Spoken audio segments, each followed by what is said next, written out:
Welcome to the Casual Author Podcast. I'm Dan, sci-fi and fantasy author. Like you, I've got a lot on my plate.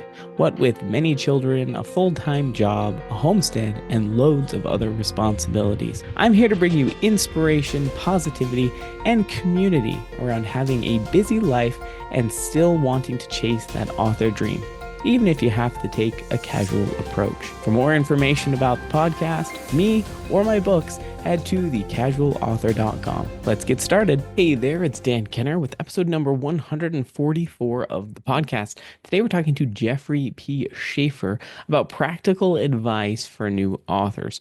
We talk about the things that he's learned when publishing his first book, in terms of beta readers and editing and having a perspective when you're looking at your manuscript. We also talk a little bit about empowering women who are interested in starting businesses but maybe don't know how to get started, because that is the subject of his book, that in connection with baseball. So very, very inspiring. He talks about his experience, working as a professor and, kind of inspiring women to start their businesses and how to get about doing that. So I think you want to stick around for that conversation. It's very positive, and his insights for new authors are very, very helpful. So yeah, definitely stick around for that. So I want to thank everybody who has commented on the podcast. I'd love to hear from you, hear what you think about the episode, any feedback you may have, and just your general impressions. So you can leave those comments on YouTube, Spotify, wherever you may be listening. But yeah, I wanted to read a couple of those. So thank you, Spencer Hoadley, who chimed in the Taskology episode with Leslie Shreve. So he talks about this was a great episode for his current work situation. He talks about having two jobs, working roughly 60 to 65 hours a week on top of homestead chores and family life, and how this episode helped him kind of determine what his tasks could look like day to day to be most productive. I can actually very much relate with that, Spencer. So also having homestead and family life, definitely you and I are two peas in a pod. But yeah, hopefully you did find some value in that episode. I know that it was very insightful to think, about things linearly with Leslie. It was very helpful. So St. Nicholas Fan said on last week's episode, I absolutely love this guy. He is inspiring to me. He is inspiring me to become an author. I've always wanted to, but I lack the confidence. So definitely get out there, get started. You can't really build confidence until you have the opportunity to start and start writing and figuring out what that looks like for you. So I would say just give it a go. Start today. And Dan Redwater says, great interview. Thanks, Dan. So thank you once again for your comments. I love to see them. Feel free to comment. Let me know what you think, even if you think there's changes I could make that would improve it for you. So I'm always open to that conversation. Don't be afraid. Don't be shy. But as you clearly noticed, I did not have an episode last week, and that that is primarily because of the holiday. So here in the United States, we had Thanksgiving, which, I had a couple days off, spend time with family, and it overlapped with the time I normally record the introduction for my podcast episode, as well as get everything edited. Just with spending time with the family, consume that in a good way, right? It's not a complaint. It was just one of those things where I decided, yeah, it's a holiday. I'm just going to take a little bit of a break for this week and hit it hard the next week, which is why we are here today. So a little bit of an update there. From a homestead perspective, my winter updates are going to be so boring. I can always think of things to say. Because technically there's a lot of little things. It's just when you've been homesteading for years and years and years, things that might be strange or unusual or interesting to other people are completely normal to you. And so when I reflect on in the winter, we're really not making a lot of changes. We're really just trying to keep our animals alive in the cold, make sure their water doesn't freeze over, make sure they have enough food, make sure that the houses stay as clean as possible so they stay healthy and not stinky. And so really not that exciting. But if I reflect on the little things that we're working with, one thing that's a little bit challenging right now is our cow. She has her hooves need to be trimmed, and they've needed to for a while, but we've been trying to chase down the guy to do it. There's apparently only one guy in the whole of Idaho Falls who has the equipment and the skills to do so. Now, look, goats, I can trim their hooves all day. It's not that big of a deal. They're much smaller than me. I can pin them down, lift up their feet, cut them, trim them down. It's not that hard. Well, Ginger weighs a lot more than me, 5 times my weight. I'm not going to get trampled by a cow when she gets mad at me. I'm not going to get kicked by a cow. So from what I understand, he's got this like machine that gently but firmly holds the cow in place and lifts them up so that he can get under there and trim their hooves. He's been a little bit out of reach. So we've been trying for months to get a hold of him, and not a complaint. It's just trying to figure out how to connect with him and make sure that he has the time and pay him to come over and take care of that. So that's important because she's been stumbling a little bit. It's harder for her to walk, particularly on the frozen ground. When she comes in to get milked and then goes back in her pen, she's got a pretty big pen to work with. But from frozen manure and water and other things that have come, everything freezes on the ground. I try and keep it as flat as possible, but I can't always get there in time. So with the uneven ground, she's been stumbling more, and I think it's affecting. She has some arthritis in her front knee. So hopefully sooner rather than later, we can get those trimmed up. But yeah, I think that's the biggest thing. And we've also noticed that she doesn't seem to want to stand as much. We're wondering if it's making her hurt more just to stand. She's been laying down more, which obviously activity in humans and animals is important. So an idle animal is just not going to be as healthy. So that is another piece of it that's important. Other than that, the chickens have started laying in earnest, which is great. If you've been listening to the podcast for a while, you'll know that there was a dry spell for a while with a set of chickens that we bred and hatched ourselves. They were great meat chickens. We're eating them now. For more information, but they didn't lay very much, and so we're wondering if it's because they weren't a true breed. They wouldn't breed through the egg laying genetics, and we think that's what happened. Some of them just weren't even laying at all, even though they were hens. They were getting the right feed, the right protein breakdown. Now our new flock that we purchased some, but we also bred and hatched some of them. We tried to do a little bit better about that. We're getting, let's see, we got 17 eggs yesterday. We got 18 the other day, 12 the other day. So that's up from one or two every day. You can imagine as a family of 9 that we need more than a couple eggs a day. We actually don't get inundated with eggs, even getting 12 to 17 a day because we eat eggs a lot. So it's a staple in our family. So it's a relief. There are a couple chickens that I'm trying to train the behavior out of. They have gotten the habit of sleeping inside the egg boxes, the nesting boxes. So one of them is a hen, so she might just be broody. Broody essentially just means she wants to hatch those eggs. Maybe the eggs are fertilized, and so she senses that and she uses the warmth of her body to kind of nestle down, and she wants the chicks to grow. Well, we want to eat those eggs. So when I open the box and she's in there, we have a little bit of a fight. Now, she hasn't pecked me all that much, but, I have to oust her out of the box and, get the eggs out from under her. And sometimes she's not always the nicest. But they also, their manure is a problem. If they're going to poop in the nesting boxes, our eggs won't be as clean. So, but then also there's this weird rooster situation where the rooster, we have 2, he's been sleeping in the boxes, and we've never had that problem before. We've had roosters upon roosters and never had a rooster hide inside of a nesting box. It's very strange. I don't think it's a warmth issue because all of the other chickens, we have 28, they all huddle up next to each other on these nesting bars. It's a breeze-free, draft-free house. I'm wondering if he's getting bullied by the other rooster. So it's hard to know for sure unless I'm out there watching him all the time, which I can't always do. I'm wondering if the other rooster's bullying him, and so he's hiding in the nesting box because he sees that's where the other hen goes. So that's my current problem, While other people are trying to solve other normal life issues, I'm having a fight with a hen and a rooster that are sleeping in the place they're not supposed to. So that is what my life looks like from a homestead perspective. Now, I think that's it for updates there. Kind of wild what we're dealing with here this winter. But in terms of author updates, so I've got a number of updates. The past 2 weeks have honestly been kind of tricky. We got sick as a family, which obviously affected us. Didn't sleep well, had high fevers. It was mainly like COVID symptoms. I mean, transparently, we didn't test for COVID, but that's probably what it was. Laid us all down pretty low, and I'm still affected by it a couple of weeks later. What that means is I've not been getting up early. I've tried, but I'm just not waking up. I'm slammed in the morning, even following the same bedtime routine, getting to bed at the same time. So that has kind of slowed down my writing. It's one of those things where it's just like, it is what it is, times and seasons.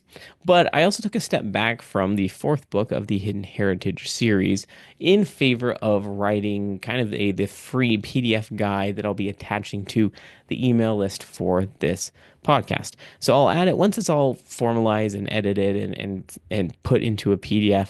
I'm planning on giving it to you for free, but the subject is essentially having how to have the most stellar writing sessions possible. Because the one thing that in all of the conversations I've had with authors, there seems to be this general consensus that writer's block, which, affects people's ability to write, or just the quality of writing sessions in and of themselves might not be super helpful or not very good for some people. Myself, despite my busyness, most of the time, I would say probably 92%, it's kind of an arbitrary number, 92% of the time, my writing sessions are amazing. I come out of them having written quite a bit, feeling happy with the story. The flow state came, and there are those few instances where maybe I'm too tired, but I'll write anyway, or maybe I'm feeling sick, and once again, I write anyway. But most of the time, my writing sessions are pretty amazing. And for the time I have, my production's pretty high. Now, the editing, different conversation. But in the past 2 years, I think I've written 5 books, and all of them are above 100K words. So once again, it's not necessarily bragging. It's mainly just a how am I possibly writing so much? That just doesn't make sense with the time that I'm given. Um, I haven't published those books. Once again, editing is a different story. But the actual getting of the words on the page, it doesn't seem like it's a problem to me. And that's because I've learned some skills to have the most effective writing sessions possible. So be it 20 minutes, be it 30 minutes, be it an hour and a half, I can leverage that time, get into the flow state pretty easily based on these principles that I've laid out, and just write like crazy. So I put those into, it's a pretty short PDF. Currently it's around 5,000 words. I think I'll add a little bit more. It's intended to be short because I don't want something that's super long. Hopefully these are really helpful tips and tricks so you can have more stellar writing sessions. Like I said, I will attach it to the email list for this podcast. I recently separated that from my author one just because, based on open rates and interactions, it seems like the audience for my authoring is not quite aligned with my podcasting. So, yeah, obviously you can unsubscribe. It's not a big deal. If you just want the guide, there you go. It's free.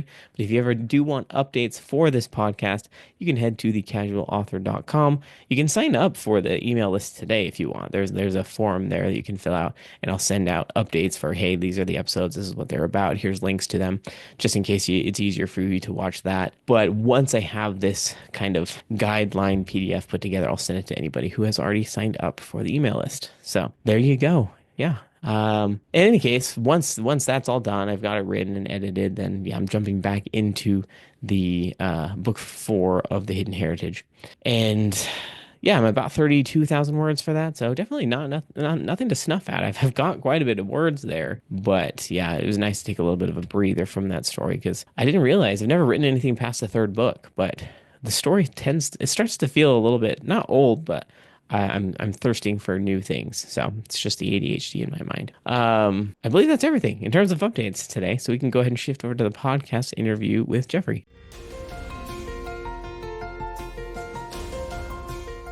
How are you doing today, Jeffrey? Great, thank you, Dan. I'm so glad to hear that you're doing great. I'm excited to learn more about you and this book that you've written. But before we dive into that, how long have you been writing and publishing? I put the pen down to a spiral ring notebook about 6 years ago. I had an inspiration for a story, wrote a few pages, and then I looked at it and said, I got to get this on the computer. So it's been about 6 years. Nice. So, what changed 6 years ago that made you want to start writing a book? Have you always wanted to write a book, or was this a kind of a new revelation for you? No, I've always enjoyed writing, but most of my writing was in a business sense. I owned a business for a number of years.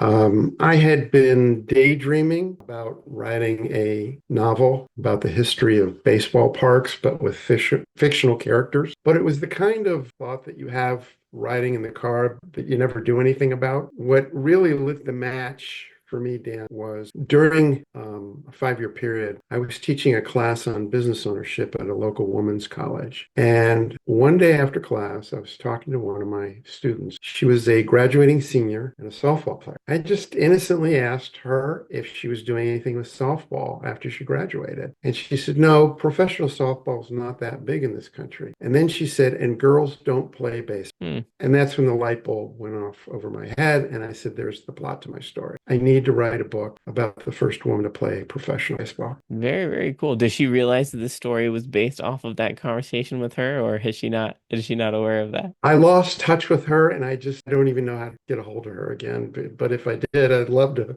thank her for giving me the idea. That's very, very cool. Maybe she's already read it and realizes, hey, I know this sounds like a conversation I had with him. But I mean, that's very cool though. I mean, I love books that are written from a basis of inspiration and kind of helping to motivate people who have certain goals that may feel discouraged. So it sounds like that's what this book is really for. You're hoping to write it from an encouraging perspective. Is that right? Exactly. I know that when people write or they speak, oftentimes they write or speak to inform, to demonstrate, to entertain, or to persuade. Obviously, I think that most fictional writers want to entertain to a certain standpoint. They want their readers to enjoy the story. But I want my readers to think about specific point in life that I find important. And in the case of our game, it's about equality. Hmm.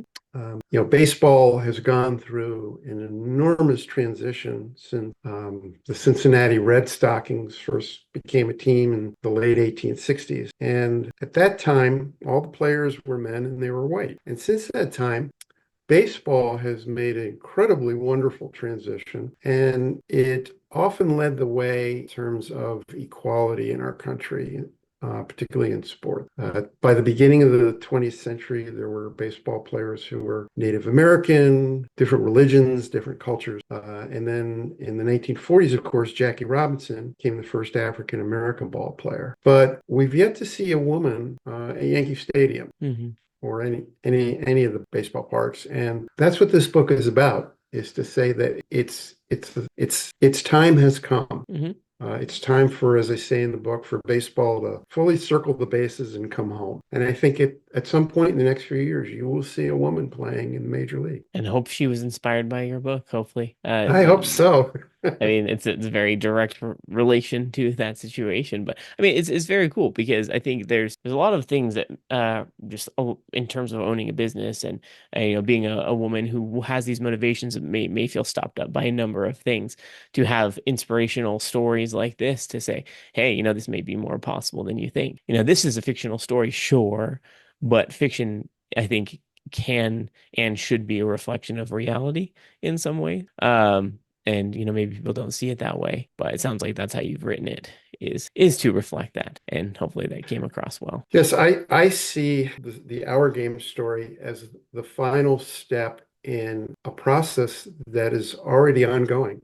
Hmm. More and more girls are now playing baseball every year, not just softball, but Hmm. baseball. As a matter of fact, there is a great organization that anyone who's listening, who's interested, should look at their website. It's called Baseball for All. Hmm.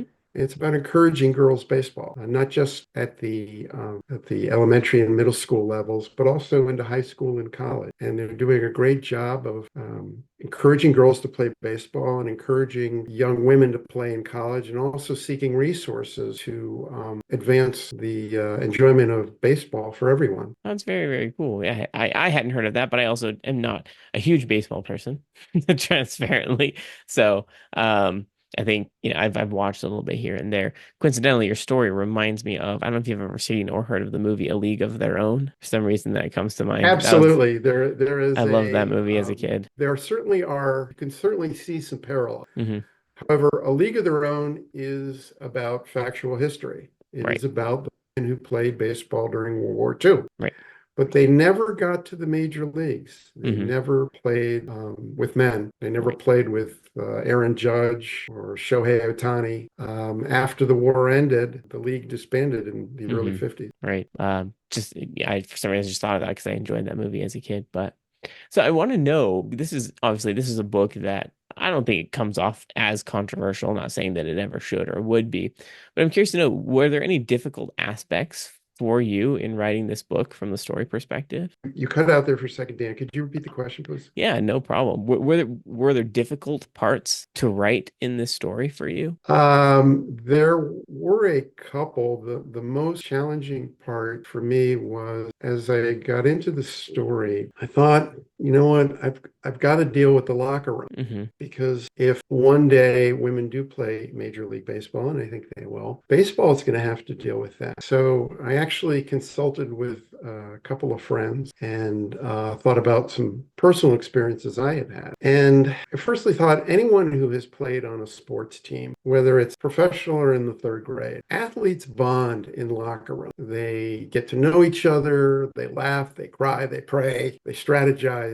They get yelled at by their coaches. A lot happens in the locker room. But I thought, okay, so that's an important part of the bonding process for ball players. And Hmm. if I have separate locker room, then perhaps people who aren't in one locker room or the other locker room are going to miss out on that bonding process. But on the other hand, I said there are also privacy that are real to people, and those have to be respected as well. Right. So I came up with a what I thought was a pretty creative solution, and I wrote in a kind of a comical scene about it taking place. And I think it's what I like about it is that it is, I believe, a solution that could be implemented in the real world. Hmm. Well, now I'm genuinely curious to know what it is. I don't, I don't know that it needs to be. If it's a spoiler, don't share it with us. We don't do It's spoilers it's here, okay. but I don't mind sharing it. It perhaps it will make the story even more enjoyable to read if you know what's coming. yeah, sure. I was in Ireland a few years back Mhm. and I needed to use the restroom. So I went into the visitors center and there was this long line. And I figured, well, it's going to break off into men and women. And it didn't. It just went into this big cavernous room and it was all stall. And I said, okay, I can handle this. And I actually wrote that scene into the book because with the locker rooms, what decided is there's going to be a traditional locker room dressing area where all the players have lockers and clothes and toiletries and whatnot. But then instead of having group showers, baseball builds out part of their locker rooms into individual stalls, individual bathrooms where you can go in and lock the door. There's a toilet, a sink, and a shower. And then when you come out, you just have to be wearing a minimum amount of athletic garment. That was the solution. Yeah, And I thought, that you sounds know great. what? That's believable. And if Major League Baseball wants to encourage women to play and they're not sure how to solve this problem, that might be a reasonable solution. Hmm. Well, I mean, I love that you highlighted that as an experience you had because oftentimes as authors, sometimes we feel like we've written ourselves into not a corner, but you just don't know how to maybe solve for a problem. That's a really important element of the story where if you don't solve it right or in a good way, the readers might be like, that doesn't feel right, right? But you thought of a solution, you maybe bounced the idea off a few people and found, hey, yeah, this would work at least in the story, possibly even in real life. So I think it's encouraging I'm that glad if anyone you raised feels that like, point. Yeah, yeah, I'm glad you raised that point, Dan, because it brings up two thoughts. One, as a writer, you have to have faith, and I'm sure you know this too, with all your great experience. You have to have faith that whatever is a block in your writing today, give it time. It hmm, might take 3 weeks right, solution, but have faith in your story, have faith in yourself as an author, that whatever is holding up the story from moving to the next page, it'll get solved. The other tool that I know a lot of authors use are beta readers, hmm, yeah, people to read the stories and tell the author if they feel that the subject matter is believable or not. My greatest beta reader is my wife. I hmm. call her my editor in chief. So after I finish a chapter, she gets a hold of each chapter and reads it. And then I have some other friends and relatives and colleagues who beta read for me as well. So that's a great point to bring up. Yeah, beta readers are so essential. And I know some people may struggle to find them, but it sounds like you have a great network of friends and family to help you with that, which is amazing. It can be a little bit difficult at first to have your work criticized or receive feedback, but I think what happens is over time you actually want people to be blatantly honest with you Hmm. because this is your story, it's your artwork, it's your piece of music, it's your creativity. You want people to enjoy reading your story as much as you enjoyed writing. Agreed. I think that's one thing that I've learned from being an author as well is people want to be kind. They don't want you to feel like they're slandering your story or, saying negative things about it. But at the same time, they kind of go on the opposite side of the spectrum where they're not helpful. No offense to anybody, but if you just go, "Oh, it's great, I liked it," it's like, okay, surely there was something. Like, what did you feel there while you were reading it? Is there something you experienced? Were there parts of it that were not believable? Like, as a writer, you thirst for that feedback. You want to know what people truly thought about it. So hopefully Sure. your beta readers are open and share that feedback with you so that you can workshop and improve your story. Well, So that also is another great point. Sometimes you have to draw out the comment brutality from your yeah, beta readers yeah. because we want to be nice to people. We want to give people good news, but this is not a time to be nice. This is not a time to be overly considerate. It's a time to be a friend hmm and tell your friend what you really think. Absolutely. Knowing that a truly good author isn't going to take it personally. They're going to welcome the feedback. And also, I think a really good author will take a comment that they don't feel is valid and they'll just toss it to the side, which is okay too. That is an extremely good point that I want to highlight as well, because I think a lot of newer authors are maybe scared to receive feedback because they think they have to implement everything, every piece of feedback that's given to them. But you don't. You are the end all be all of these conversations. You can say, I disagree with you, or you don't have to say it, but you can say, oh, thank you for the feedback. And then you don't have to do anything with it. But as an author, you can feel intuitively when feedback comes in. They're like, oh, actually, that's something I hadn't considered, or intuitively I know that that piece of feedback is important and I need to follow it. But you can be that judgment, and that's okay. There's nothing wrong with that. The more feedback, the better, regardless of whether or not it's good or bad. It's just helpful to get that feedback, and then you can deal with it. So There's no it's very question about important. it. One of the things I've learned as a relatively new author is that you have to develop that author thick skin. Yeah, You're going to have that's the true. roadblocks. You're going to have the beta reader criticism. You have the wonderful finished product, and it's all part of the process. Absolutely. So the process itself looks different for everybody. So I want to kind of pick your brain on your process for writing. So with the case for our game, sounded like you had the inspiration for the story, you knew where you wanted to go with it.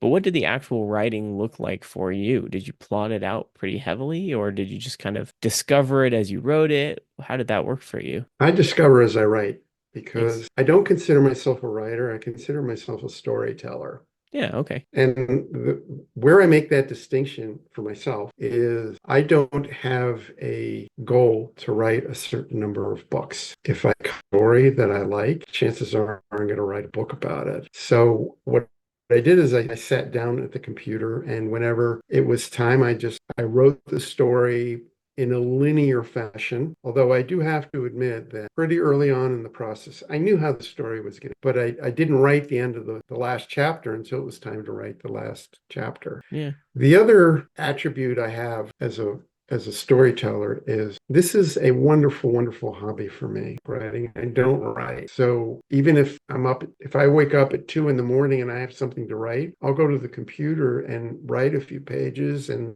2 weeks go by and I haven't written a word. That's okay too.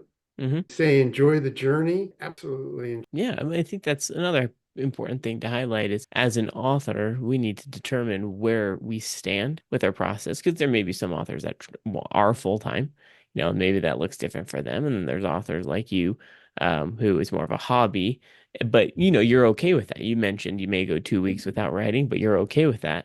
I think that's important. If anyone is feeling frustrated with their writing speed. Maybe they feel like they're overwhelmed or not writing enough. Just change what you're doing. Try something new and until you're okay with where you stand with your writing. But anyway, I think it's great.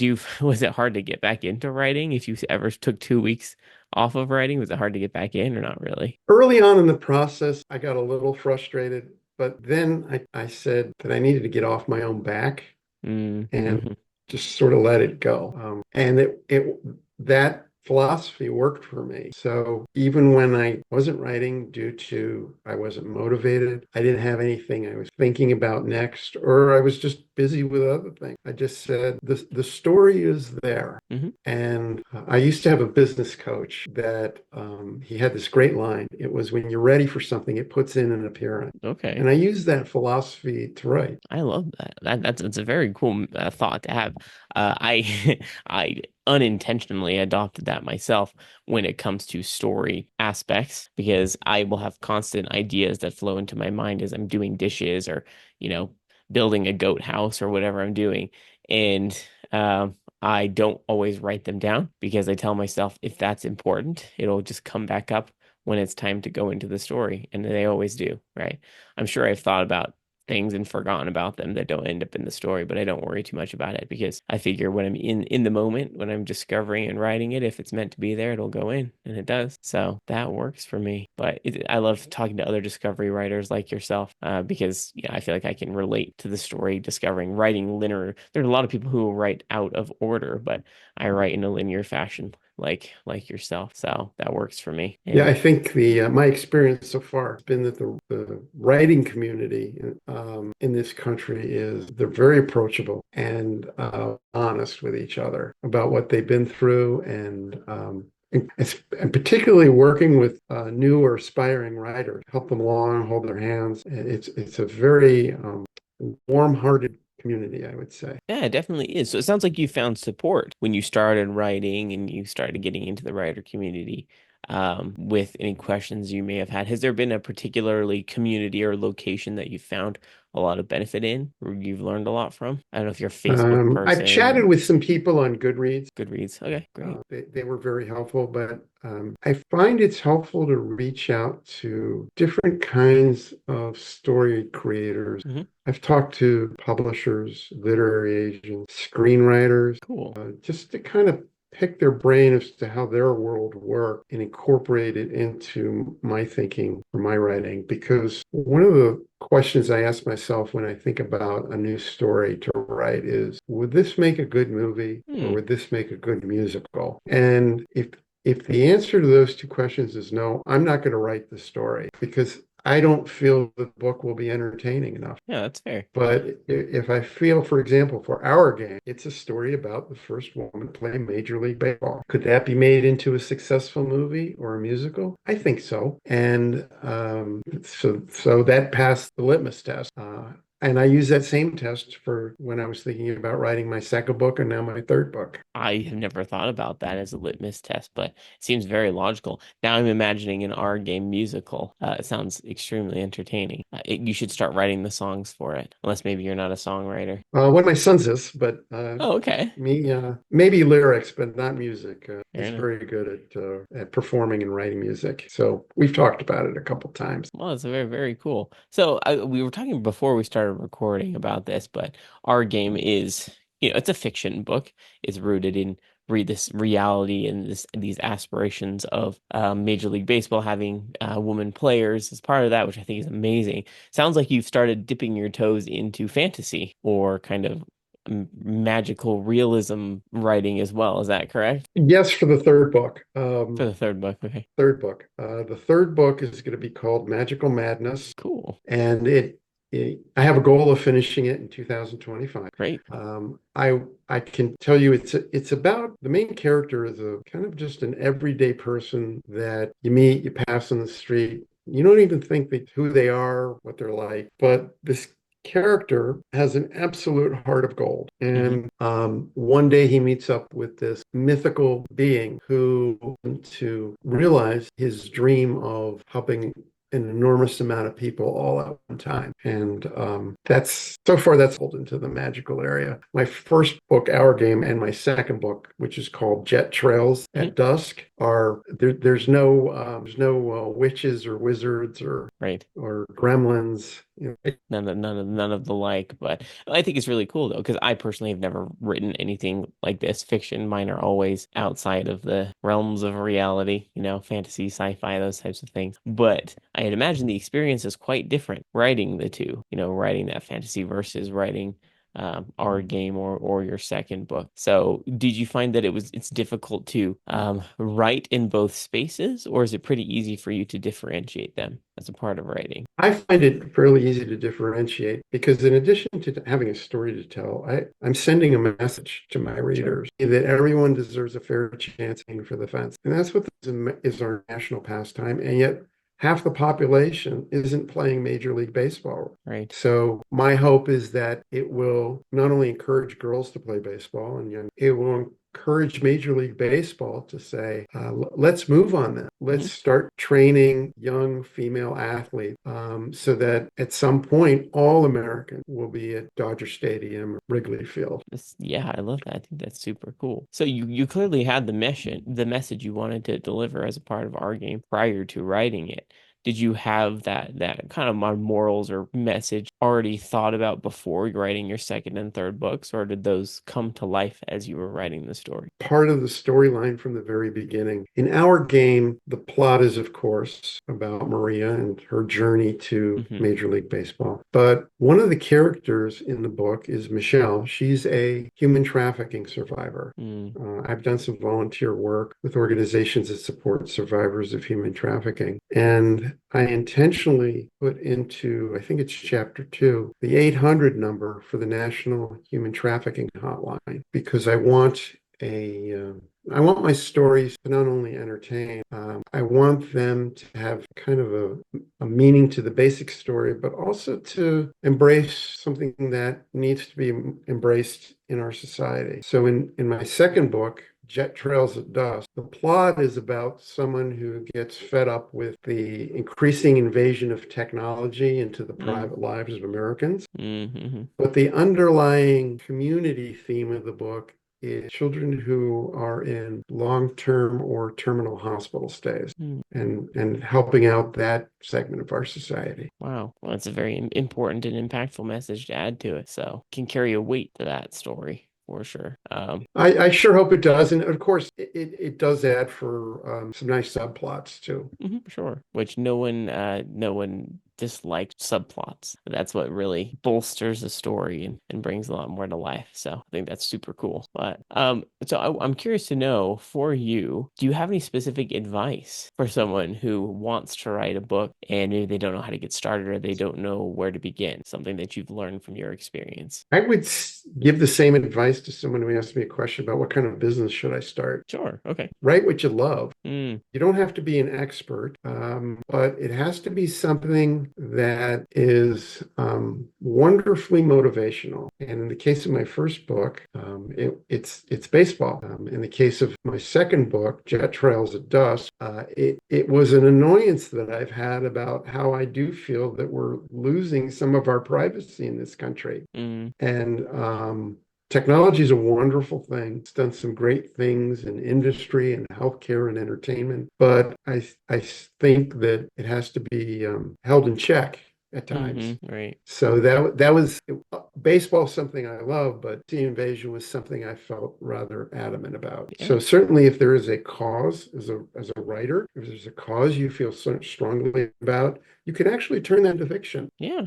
and write about. I love that. The other advice I would, two advice pieces of advice I would give a new writer, Dan, is one, be patient with yourself. Mm, Don't force the story. The story will come. And then second piece of advice I would give was, but then I just decided, well, I'm not going to worry about it. And that's the length of the book. mm, If you go on some of the websites about how long should a novel hmm. be, they'll say, oh, the novel is 90,000 words. Both of my first two books are about 63,000 words. So on the official scale, they're a little shorter than what the prognosticators are recommending. And I just said, you know what?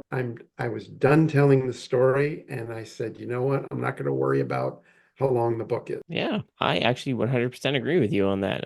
I think the book holding it right here, that looks like the perfect size. Like, I mean, I agree with you. I think once the story is done as an author and you know it's done, then that's what's important. I think a lot of people pay way too much attention to word count and page length and whatever, when at the end of the day, if a story is good and if the story holds weight and if it's complete in whatever word count that is, be it 60,000 or 120,000 or more, that's fine. A story is a story, and that's what's most important is that it's complete. So I agree. I love that piece of advice. One other thing I would also recommend in is as a conscientious author, you're going to read your book many, many times over. Hmm. As you're looking through it for all the semicolons and the grammar and the things that you wrote that don't make sense anymore, ask yourself a question when you're reading it for the 30th or 40th time. Am I still enjoying the story? Yeah. As I read through chapter 10 for that 30th or 40th time, does that part still make me laugh? Mm-hmm. Do I still like the word selections that I use? Do I still like the way that I'm intriguing or motivating the reader? Hmm. And if your story still brings a smile to your face, you've written a real crackerjack book. Yeah, I love that. And that's a particular skill. Keep yourself interested for 30 read throughs. But we all know that as an author, you just got to read it a ton. So, but I love that as well. It's just part of the editing process. And it's a good indicator, definitely, of interest in a good story. So thank you for that. I love that. Well, it looks like we're running a little bit short on time. It's amazing how fast time goes. But before we end here, where can people find more information about you and your book and your business, whatever you want to share? I have a website. It's jeffreypshafer.com. It's a constant work in progress as I write new books. By Hmm. the way, I want to compliment you for your website. You have a really nice website. Oh, thank you. I appreciate It's that. friendly. It talks about your books, it talks about your podcast. I took your quiz. Oh That was boy. fun. Oh, curious to know what you got out of that. I haven't talked about it in a long Conjurer, time. I'm a conjurer. Oh, nice. Okay, very good. So anyone who goes to your website, I would encourage them to take that quiz. It was a lot of fun. I haven't touched that. I need to update my website a little bit because I have published another book since then that needs to get added to it. But no, I website design is not something a skill I had before I started being an author. So I had to upskill there, and it's been fun to learn that. Your So website looks pretty great yourself. thank you. Thank you. You can purchase my books. Well, only one is on the market now, which is Our Game. Jet Trails at Dusk is going through its final edit Awesome. Very cool. and will be on the market before the end of the year. And That's then right around the hopefully in corner. 2025, Magical Madness will hit the internet. I think that's awesome. Well, that's good. Good to know the timelines for people listening. They may want to keep an eye out for your next book by the end of the year. It's coming really close. Thank you. All very different story. But I think that's what's so fun about being an author. You can write all sorts of different things, and it's just a fun experience. But well, thank you for your time. This has been an excellent conversation. Thank you, Dan. I really enjoyed it. I really appreciate it. And I want to commend you on the works that you've written. Yeah. It's not easy to, I can't imagine it's easy to write a trilogy because that's a lot of work. And you have to hold your audience. And anyone who's been able to write serial stories, I really admire. It's definitely a challenge in and of itself, but you may find yourself writing trilogies at some point. You never know. It could We'll happen. see. Perhaps you're right.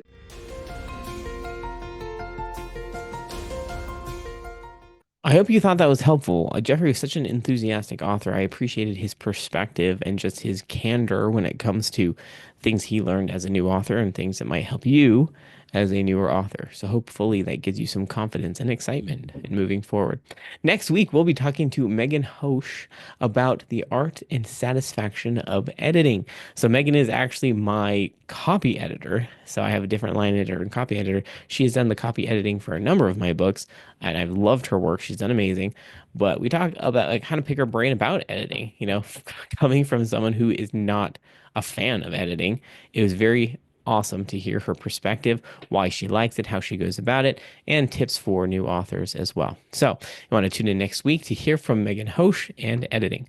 So thanks again for listening. Leave comments. Let me know what you think. Email me if you have questions or concerns or just wanted to get to know me a little bit more. Dan@thecasualauthor.com is how you can reach me. And of course, if you want to join me on the podcast, just head to thecasualauthor.com, fill out the pitch form, let me know who you are, what you're all about, what you're passionate about, and I'd love to have you. So thanks again for listening, and I look forward to talking to you next week.